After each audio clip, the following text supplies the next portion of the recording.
Hello friends, welcome back in my new lecture of UGC net paper 1 chapter 9th होने वाला है। आज last time हमने 8 chapter complete कर लिया था।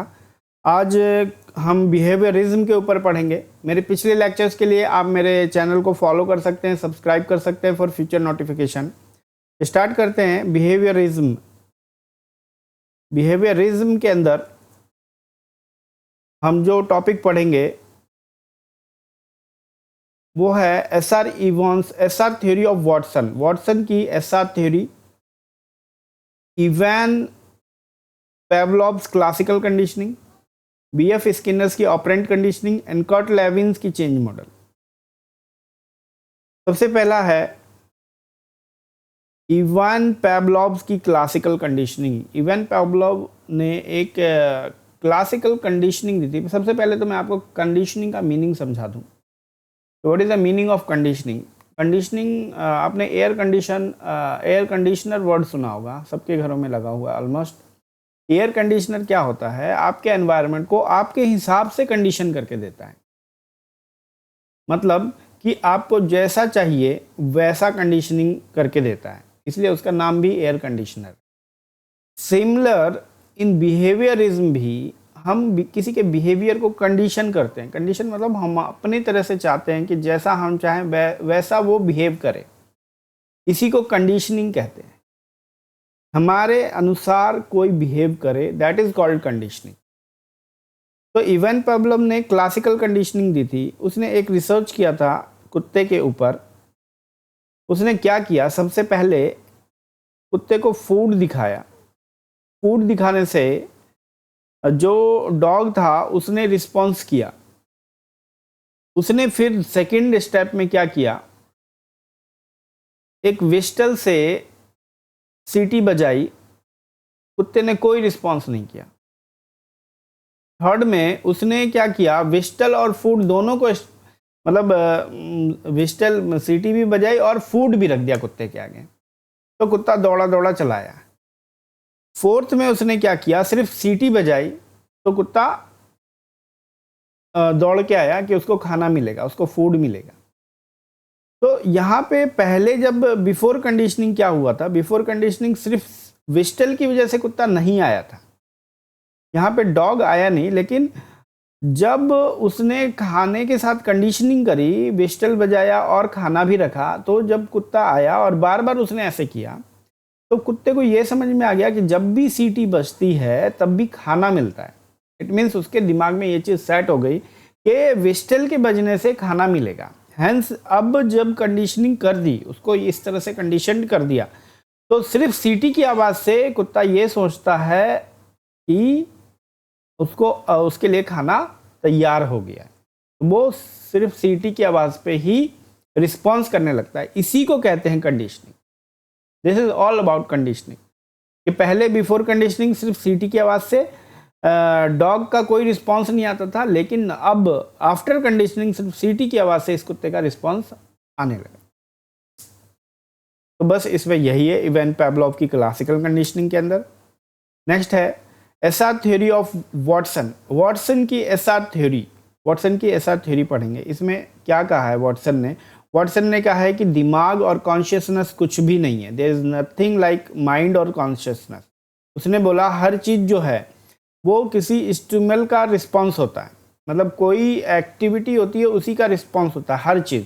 देखो इन्होंने क्या लिखा है, everything from speech to emotional responses were simply pattern of stimulus और एंड रिस्पॉन्स।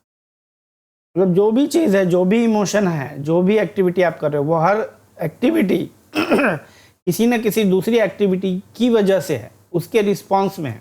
लाइक यहाँ पे आप एग्जांपल देख रहे हैं कि एक बच्चा भाग रहा है किसकी वजह से, चूहे की वजह से, चूहे से डर के। तो ये एक तरह का स्टिमुलस है और ये रिस्पॉन्स है। तो वॉटसन ने ये थ्योरी दी कि दिमाग और कॉन्शियसनेस कुछ नहीं है, सभी चीज़ें एक बिहेवियर का रिस्पॉन्स है। तो ये मोर और लेस सिमिलर है इवान पेवलोव की क्लासिकल कंडीशनिंग से। अगर आप मिलाएंगे दोनों में सिमिलरिटी, तो इन्होंने भी इसी तरह से कहा था कि किसी के बिहेवियर को कंडीशन कर सकते हैं, मतलब कुछ ऐसी चीज़ करके, जैसे यहाँ पे सिटी और फूड का एग्जांपल लिया था। तो इस वाले एग्जांपल में इन्होंने कंडीशनिंग करी थी इसको डॉग के ऊपर। यहाँ पे एसआर थ्योरी ऑफ वॉटसन ने कहा है कि हर चीज़ किसी दूसरी चीज बिहेवियर का रिस्पॉन्स होता है। तो ऑलमोस्ट आप देखेंगे तो ये कहीं ना कहीं एक दूसरे से मेल खाती हैं। नेक्स्ट है BF Skinner's operant conditioning. BF Skinner's operant conditioning word यहाँ भी आए, समझ जाए कि यहाँ पे कुछ मॉडिफिकेशन की बात करी जा रही है। और मॉडिफिकेशन किसका? बिहेवियरिज्म का, क्योंकि बिहेवियर पढ़ रहे हैं हम, बिहेवियरिज्म ही पढ़ रहे हैं हम, तो किसी के बिहेवियर को कंडीशन करने का तरीका बताया जा रहा है या उसकी थ्योरी बताई जा रही है कि कैसे रिस्पॉन्स होगा तो उसके कैसा, मतलब कैसी एक्टिविटी होगी तो उसके रिस्पॉन्स में कैसा रिस्पॉन्स देगा। तो इसने बताया through operant conditioning an association is made between behaviour and consequences. मतलब बिहेवियर और कॉन्सिक्वेंस के बीच में एक एसोसिएशन बना देते हैं। कैसा एसोसिएशन? मैं आपको बता दूं एक एग्जांपल के थ्रू। अगर किसी बच्चे को अगर कुछ अच्छा करता है तो उसको कोई रिवॉर्ड देना, कोई चॉकलेट देना, उससे क्या होगा? उसका वही वाला रिस्पॉन्स, ज़्यादा वो ऐसा ही रिस्पॉन्स करेगा। मतलब अगर आप उसको हमेशा कुछ अच्छा पढ़ने पे या अच्छे मार्क्स लाने पे अगर उसको आप कुछ रिवॉर्ड देते हो तो वो कोशिश करेगा कि बार बार वो अच्छे मार्क्स लाए। और अगर गलत करने पे या फिर कुछ नेगेटिव बिहेवियर पे कुछ नेगेटिव पनिशमेंट दें आप उसको, तो वो उसको करने से पहले सोचेगा या उसको करने से बचेगा। तो बीएफ स्किनर की ऑपरेंट कंडीशनिंग इसी बात को कहती है कि there is an association made between behaviour and consequence. Consequence और बिहेवियर के बीच में एक एसोसिएशन बना दिया जाता है, वेदर पॉजिटिव और नेगेटिव। वो पॉजिटिव भी हो सकता है और नेगेटिव भी हो सकता है फॉर द बिहेवियर के लिए। आई थिंक ये बीएफ स्किनर्स की ऑपरेंट कंडीशनिंग आपको क्लियर होगी। लास्ट हमारा इस चैप्टर का जो टॉपिक है वो कर्ट्स लेवनिन्स चेंज मॉडल। कर्ट लेवनिन्स की चेंज मॉडल है। कर्ट लेवनिन ने एक चेंज मॉडल दिया था। मतलब क्या है कि इसने ये कहा था कि किसी के बिहेवियर को चेंज करना है तो उसके लिए 3 स्टेप्स हैं। ये 3 स्टेप्स इसने दिए। पहला है अनफ्रीजिंग, फिर चेंजिंग, फिर रीफ्रीजिंग। पढ़ते हैं इसको ध्यान से। अनफ्रीजिंग का मतलब क्या है? अनफ्रीजिंग का मतलब है कि पहले तो आप उसके दिमाग में जो परसेप्शंस हैं, जो उसके दिमाग में चल रहा है, पहले तो आप उसको अनफ्रीज करें। आप बताएं कि वो चीज़ गलत है जो वो सोच रहा है। सबसे पहली चीज़ इसको कहते हैं अनफ्रीज करना।